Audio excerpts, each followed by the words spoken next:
les fighters, je vous présente Atom. Il travaille dans les effets spéciaux, ce qu'il fait c'est juste incroyable. Je vous invite à aller découvrir sa chaîne. Et juste pour la petite parenthèse, c'était un de mes anciens élèves. À l'époque, on l'appelait Petit Singe, donc il connaît le Kung Fu, il a quelques notions dans les arts martiaux. Mais vraiment, allez voir sa chaîne YouTube. Il a même fait des effets spéciaux sur des vidéos de mon académie, Les Gardiens de la Force. C'est juste incroyable. Abonnez-vous à sa chaîne, suivez-le, c'est juste fabuleux si vous voulez en apprendre davantage. Vous l'aurez compris, aujourd'hui on va parler d'arts martiaux et de cinéma. Comment les arts martiaux sont arrivés dans le monde occidental avec Bruce Lee. Je vais vous parler de Bruce Lee, qui est considéré comme l'un des plus grands maîtres des arts martiaux du cinéma mondial. Il a ouvert la voie à d'autres acteurs chinois comme Jackie Chan, Jet Li, que vous connaissez certainement, et aussi à des acteurs occidentaux comme Jean-Claude Van Damme, Chuck Norris ou Steven Seagal. Il a notamment joué dans des séries télévisées comme Le Frelon Vert et Batman, et son premier film... Il n'a pas joué dans Batman. Ah si? Il a joué dans Batman. And we are both quite flexible. An automatic image orthicon of some kind. Wrong. Son premier film à succès où il interviendra pour la première fois au nom de Bruce Lee en 1971 et Big Boss, viendra ensuite La Fureur de vaincre, Opération Dragon et Les Jeux de la mort. Sa notoriété a eu un rôle important dans l'intérêt du grand public et c'est en partie grâce à lui que les arts martiaux se sont exportés dans le monde occidental. Donc ce qu'on peut constater aussi avec le cinéma chinois et le cinéma américain en termes de combat, c'est que le chinois est très aérien. Ça veut dire qu'ils sont tirés par des câbles, ils s'envolent, ils font des choses impossibles.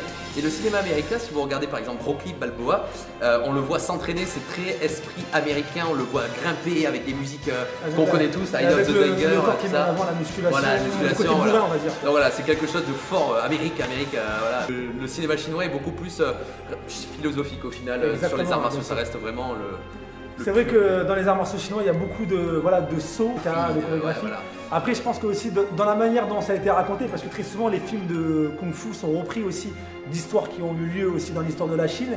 Et au fil des années, de la manière dont c'est raconté, ça a été, on va dire, amplifié. Voilà, c'est extrêmement extrapolé. Voilà, exactement, c'est ça.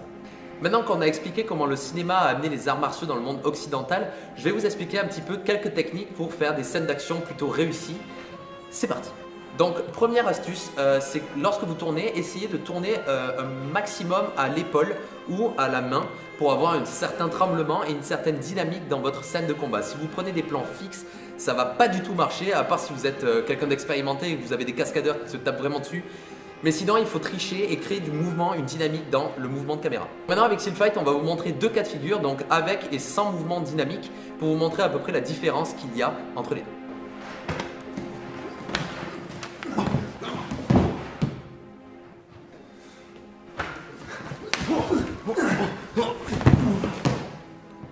Donc voilà, je suis encore un peu essoufflé parce qu'il vient de me casser la gueule. Mais du coup, voilà, vous avez pu voir qu'entre les deux dynamiques de caméra, il y a vraiment une différence et que ça marche mieux au deuxième essai. Donc maintenant, je vais vous donner un petit conseil lors de vos chorégraphies quand vous voulez frapper quelqu'un par exemple au visage et que vous ne voulez pas porter le coup. Il va falloir faire attention à l'angle de caméra que vous allez utiliser lors de votre plan. Donc on va vous l'exposer avec deux situations.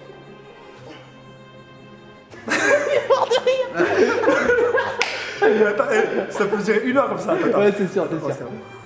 Masque neutre. Masque neutre. Donc vous avez vu qu'en faisant un autre angle de caméra un peu plus situé dans l'angle de frappe, vous avez pu voir qu'on dissimule en fait le fait qu'on ne touche pas l'adversaire. Donc aussi, une autre petite astuce, dans votre logiciel de montage comme Premiere, vous pouvez essayer de grignoter juste une image pour donner une impression en fait que le coup de poing passe de ici à ici instantanément. Et du coup, les gens, en regardant l'image, ils vont pas s'apercevoir qu'il y a un cut, mais ils vont se dire waouh, c'est hyper violent, ils se sont trop battus violemment, c'est dingue. Mais en fait, pas du tout. On a juste enlevé une légère petite image, comme ça donne un effet de rapidité à l'action. C'est important de faire vivre des émotions à travers les mouvements qu'on donne. J'ai des élèves qui font de la scène, qui se produisent sur scène, qui font des spectacles en kung-fu. Et c'est super important le regard, l'attitude de ce qu'on va dégager. Parce que ça va directement se voir, la personne qui va voir la vidéo, qui va voir la scène de combat, s'il n'y a aucune expression, de suite ça fait faux. Les jeux de regard surtout, vraiment donner un air méchant, si tu joues le méchant, enfin vraiment des... Je vous préviens. Attention où vous mettez les pieds.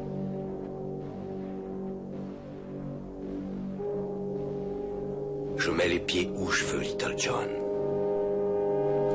Et c'est souvent dans la gueule.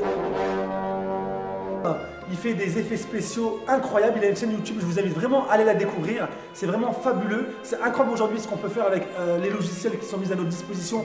C'était Atom et Steel Fight, à bientôt les fighters.